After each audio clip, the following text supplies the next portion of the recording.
Hi, magandang hapon. Nandito po tayo sa aming backyard garden. Huwag po nyo itatapon yung inyong mga eggshells dahil pwede pong pakinabangan yan sa garden. Kailangan tuyo po siya. Didikdikin natin. Then ihalo natin doon sa soil, lupa. Ito na po yung dinikdik na eggshells. Mga eggshells. Kahit hindi po masyadong pino, piliin lang natin yung pino.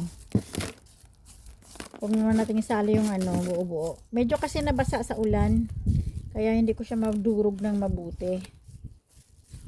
Pinabayaan ko kasi sa labas. Nabasa po sa ulan. Ayan yung pino lang. Tatanim po natin itong kanalilis na pula.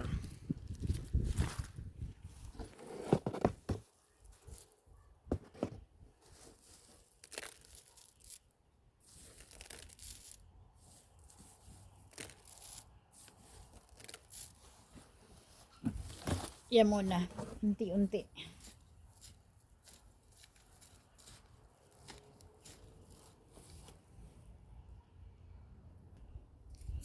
Haluan po natin ng anong tawag dito? Fertilizer.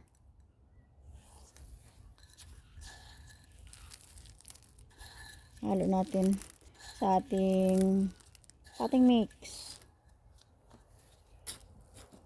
Para maganda yung tubo ng halaman.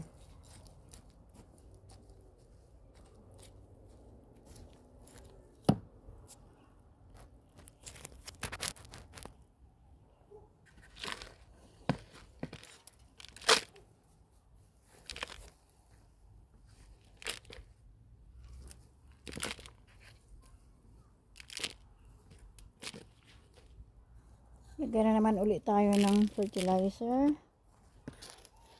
bago natin ilagay yung ating itatanim.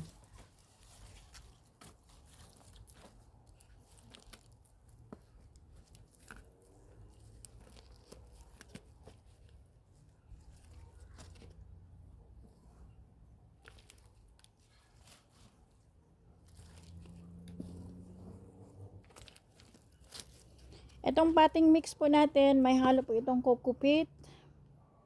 Tapos nakita nyo naman yung eggshells.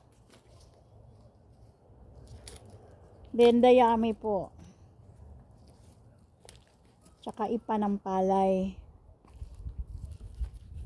Pagkatapos po nito, huwag nyo pong kalimutan na didiligan kaagad. Pagkatapos nung itanim yung mga itatanim.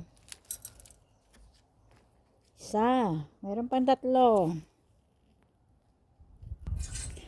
Para po sa kaalaman ng lahat, ang lupa na ginagamit ko po ay may halong dayami. Ayan. Tapos may mga eggshells.